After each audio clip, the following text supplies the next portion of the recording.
Dios les bendiga. Una vez más estamos acá para llegar a ustedes, dirigirnos y seguir con nuestra conversación abordando este punto específico, ¿verdad? La vez pasada que grabamos el último episodio, estábamos hablando qué era un miembro en plena comunión.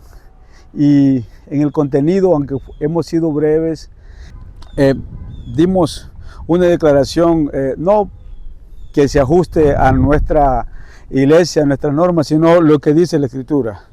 Pero verdad, es cierto que al mismo tiempo de decir lo que el texto sagrado está diciendo, también es de suma importancia hacer hincapié que también la Biblia provee los medios y la forma bíblica para habilitar a todo aquel hermano o hermana que por alguna circunstancia de la vida o por algo que en su pasado o en su condición, ¿verdad? Que llegamos a Cristo, todos somos pecadores, no está en el mejor momento. El hecho de que alguien cuando llegue a la iglesia, nadie que acepta y comienza esta vida en el Señor, comienza en la condición adecuada para servir.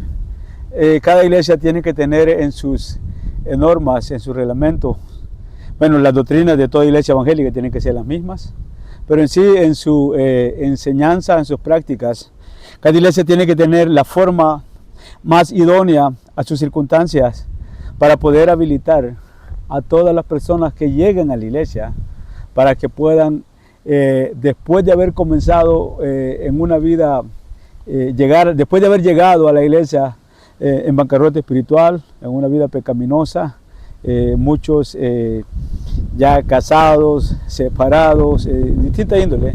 La iglesia, por ser nosotros ministros de reconciliación, tenemos que tener nuestro llamado, enfocar en que cada hermano pueda llevar a cabo en su vida el ajuste para poder servir y estar plenamente habilitado para servir al Señor. No queremos, ¿verdad? No, el Evangelio no estamos llamados a ser como le dijo el Señor a los judíos, les dijo hipócritas, que les dijo en una forma bien clara que corréis cielo y tierra por un prosélito y estando con vosotros los hacéis 2 veces hijos del infierno. No, nosotros no hacemos eso. No podemos llevar gente a la iglesia y estarle recordando su pasado o cuestionando su pasado y que por eso no pueden servir. No, yo creo que la Biblia habilita todos los medios para que llegando al Señor los adecuemos o los ajustemos en la medida posible para poder servir. Toda institución establecida tiene normas, ¿verdad?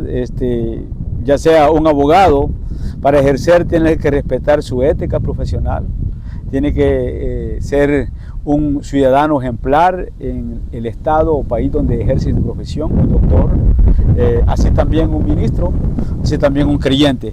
Voy a leer un texto en Romanos 5:20, dice,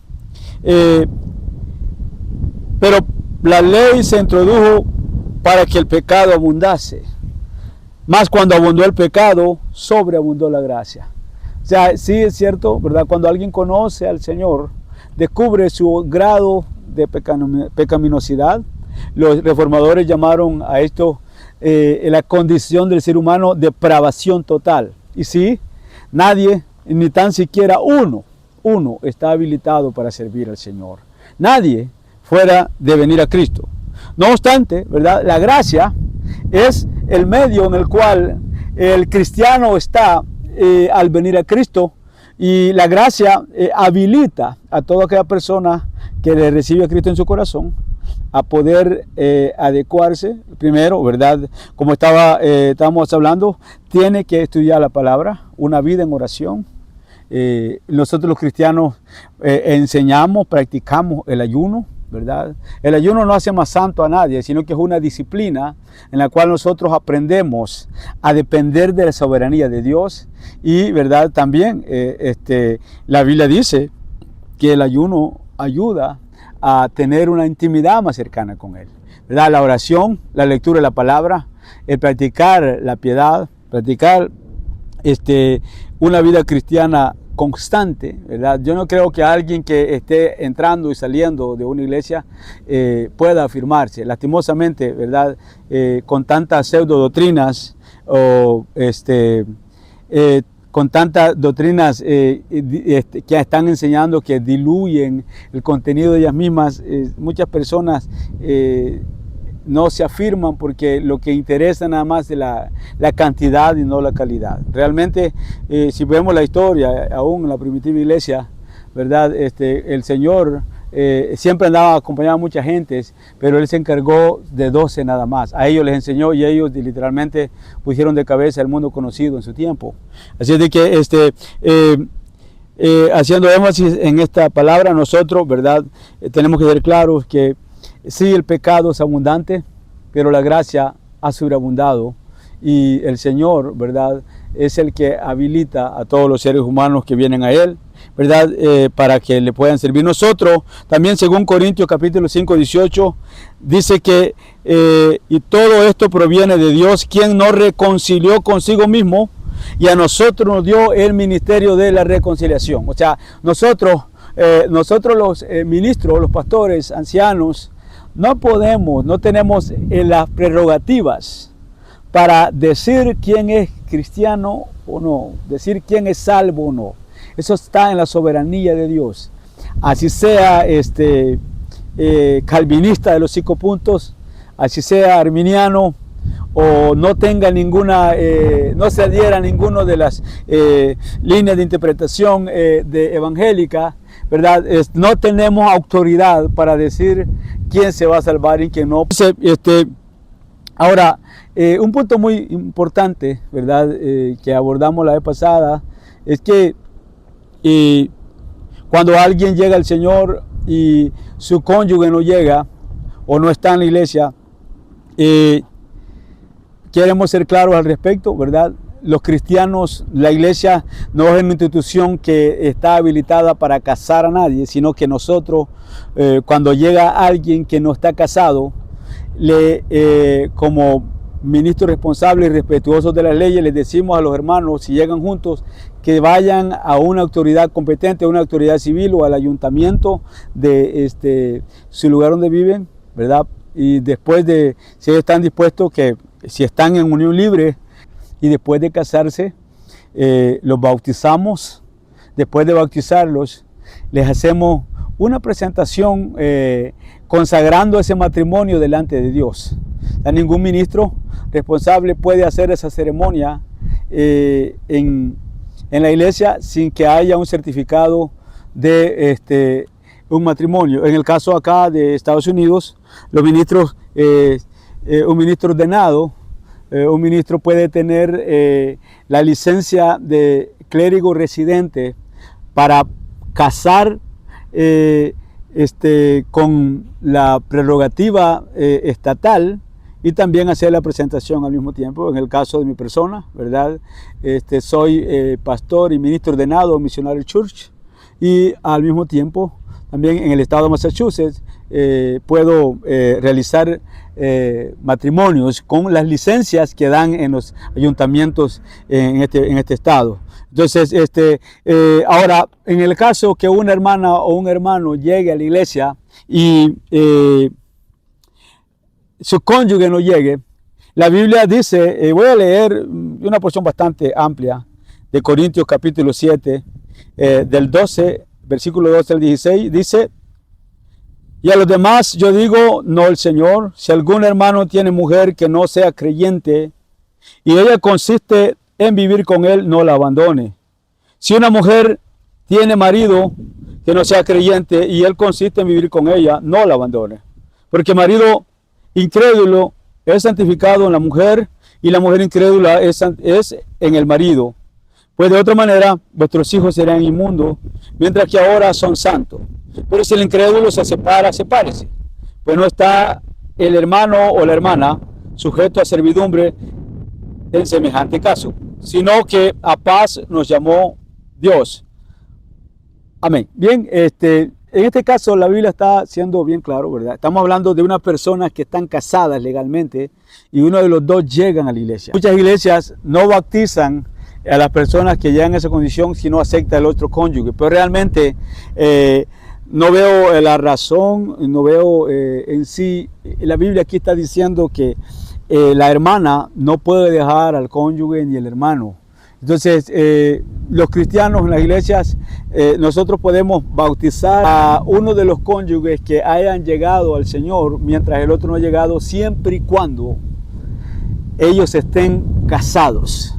No bautizamos a nadie que estando en unión libre o en fornicación sin haberse casado, ¿verdad? Tampoco podemos evitar que sea un hermano que esté apartándose para el Señor, orando por su familia.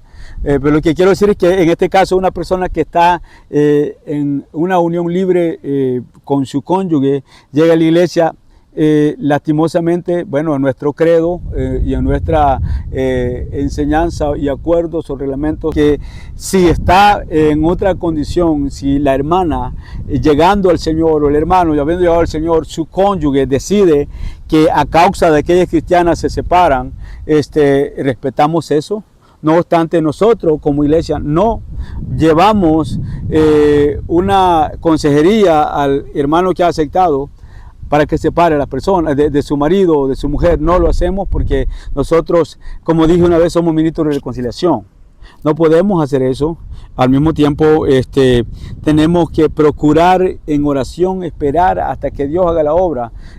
Así que estas son cosas como que partes que hay. Aquí dice que no puede, tanto hombre y mujer no puede abandonar a su cónyuge. No puede abandonarlo. Ahora, no es que, ¿verdad? También que la mujer o el hombre al llegar se va a aislar de su familia. No, no hacemos eso.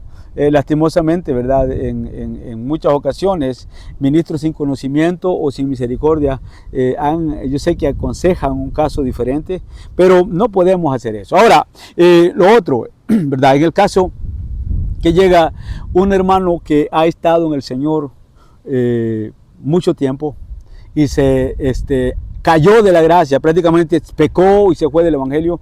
En este caso, si ese hermano o hermana llega, el procedimiento es que se reconcilia y toda iglesia responsable tiene un organismo, un cuerpo disciplinario que después de analizar el caso se le aplica un tiempo de disciplina y ojo, esto también es importante decir, una cosa es la disciplina administrativa que nosotros en la iglesia aplicamos, otra cosa es la disciplina que el Señor aplica a ese individuo, pero toda disciplina, eso sí es muy importante, ¿verdad?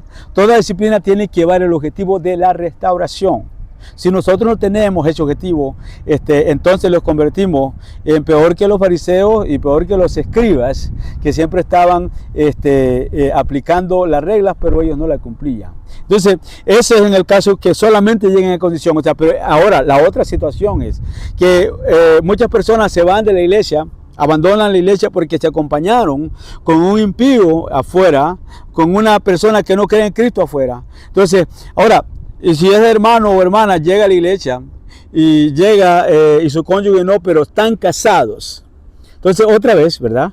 Aplicamos una iglesia responsable con la doctrina y con la disciplina de la iglesia y con la santidad que eso demanda, ¿verdad? Ser cristiano.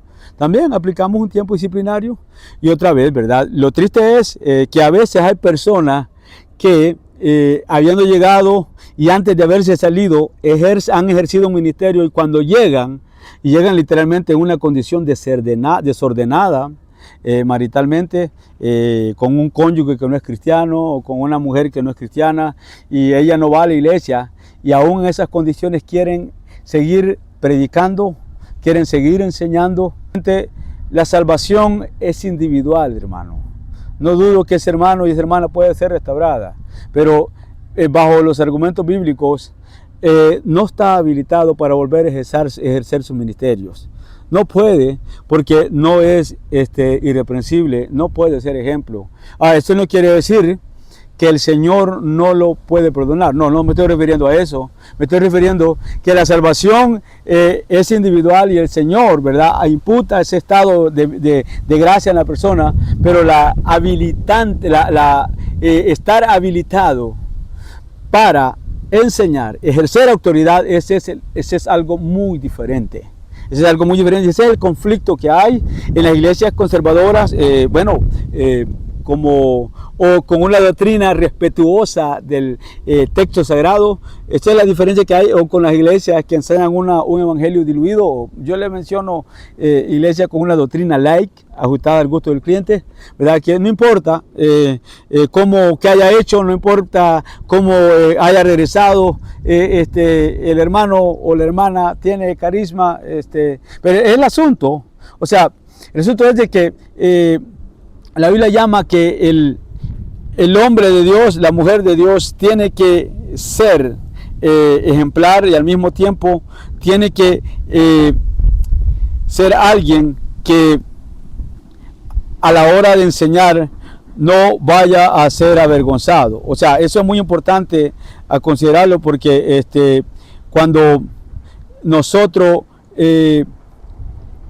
lo ponemos al frente y usamos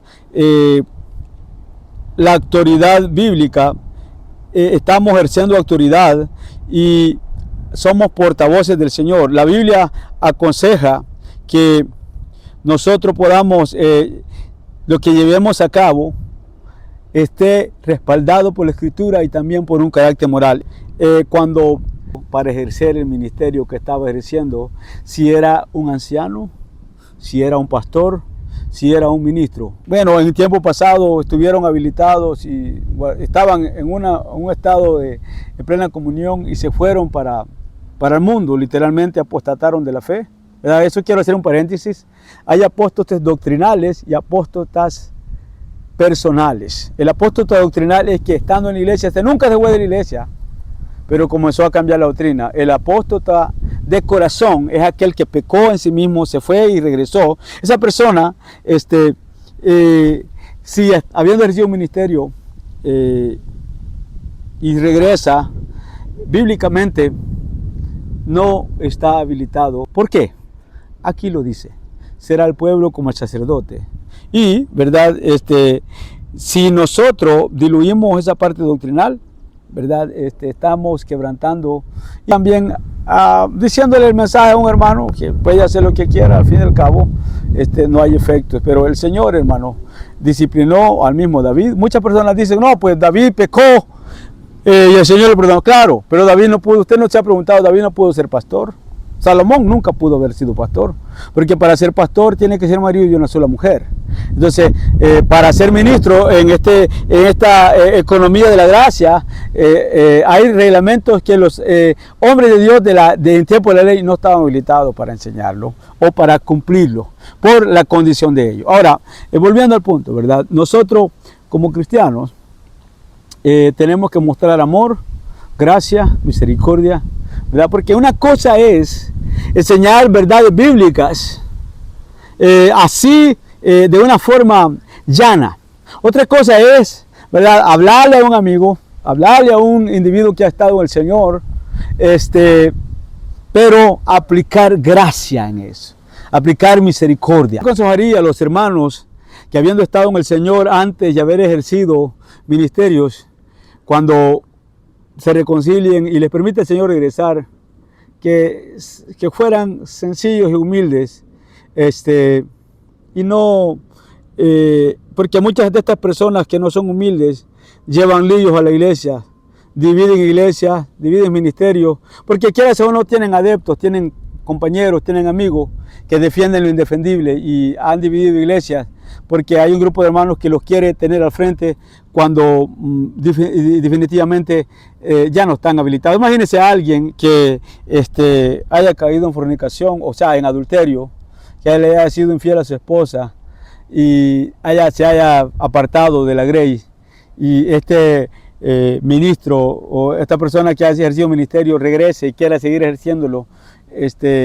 lastimosamente, ¿verdad? En este tiempo muchas denominaciones lo están permitiendo, pero en el contenido bíblico no es no hay base para eso. La Biblia dice en el libro de Proverbios, a la hora de verdad, quiero leer este texto, ¿verdad? Porque como estaba diciendo, cuando alguien habiendo ejercido un ministerio y quiere llegar a la iglesia a ejercer el mismo ministerio, la Biblia lo inhabilita. Eso no tiene nada que ver con la salvación, porque los dones y los ministerios no designan ni establecen un grado de salvación, sino que es el trabajo que el Señor le ha encomendado a una persona, ¿verdad? En el libro de Proverbios 6:32 dice: mas el que comete adulterio es falto de entendimiento y corrompe su alma. Esto, hermano, es bastante complicado, ¿verdad? Y dice en el 33, heridas y vergüenza hallará, y su afrenta nunca será borrada. O sea, prácticamente un pastor o ministro que estando en ejercicio, comete esta clase de pecado, aquí está diciendo que su afrenta nunca desaparecerá. Y tristemente, ¿verdad? Muchas organizaciones, denominaciones e iglesias, por el carisma que tiene un individuo, lo regresan lo instalan de nuevo en su ministerio, pero prácticamente es una violación clara a las normas bíblicas, porque ese individuo no puede ser ejemplo. Así es de que, pero volviendo al punto, ¿verdad? Queremos ser claros al respecto. Como iglesia creemos en la restauración, creemos en el perdón, ¿verdad? Creemos que la misericordia del Señor es infinita. No obstante, ¿verdad? A los que quieren servir se les exige que sean ejemplo. Ahora, ¿verdad? Hay ministerios o hay trabajos que los hermanos hacen en la iglesia, y no quiere decir que haya una categoría de personas, sino que hay quienes, debido a su testimonio, no están habilitados, pero pueden servir, ¿verdad? Al mismo tiempo, la iglesia, hermanos, es un grupo de personas que se compone de todos aquellos que hemos sido perdonados, ¿verdad? Pero como estaba diciendo, nuestro anhelo es que todo hermano, pues, tanto en nuestra iglesia local como en cualquier iglesia de una sana doctrina o una iglesia bíblica, se ponga en las manos del Señor, y si hay una condición que hay que ajustarse, nada más llegue a sus ancianos, ¿verdad? Le explique, ya sea joven, ya sea una persona casada, una persona divorciada, ¿verdad? Porque pasa eso, que hay hermanos que llegaron divorciados a la iglesia o están en un proceso de divorcio, ¿verdad? Obviamente, como dice, a libertad los llamó el Señor. Así es de que, bien, hermanos, hemos, ¿verdad?, traído esto. Esperamos, ¿verdad?, que si hay preguntas, pueden hacer comentarios, ¿verdad? Y nuestros hermanos de la iglesia local, les quiero alentar que cualquier circunstancia en la que sea que ellos estén, ¿verdad?, que sigan el proceso que tenemos en nuestros reglamentos, en nuestras normas, ¿verdad? Y en lo personal, como pastor, como el ministro de la iglesia, estoy con mi corazón abierto y la mayor de las disposiciones para poder también dar consejería y ayudarlos a que en la medida que el Señor les permita puedan adecuarse o ajustarse a la doctrina. Y también a cualquier amigo o hermano de quien me escuche o pueda ver este podcast, también puede usar los medios de comunicación que tenemos aquí en el podcast para comunicarse conmigo y tener una respuesta tal vez más íntima, más cercana. Así de que hasta aquí, ¿verdad? Agradezco que el Señor me permite poder servirle. También agradezco a la Iglesia Evangélica Ministerio de Getsemaní, a Missionary Church, porque me permite servir, ¿verdad? Nosotros no somos una iglesia independiente, no tenemos una definición propia, sino que nuestra doctrina, nuestro credo, descansa en la autoridad bíblica, y también tenemos, ¿verdad?, ancianos, pastores, presbíteros que supervisan la labor que hacemos. En lo personal, siempre estoy dispuesto a ser aconsejado o a ser enseñado. Así de que un saludo Y hasta aquí, que el Señor les bendiga.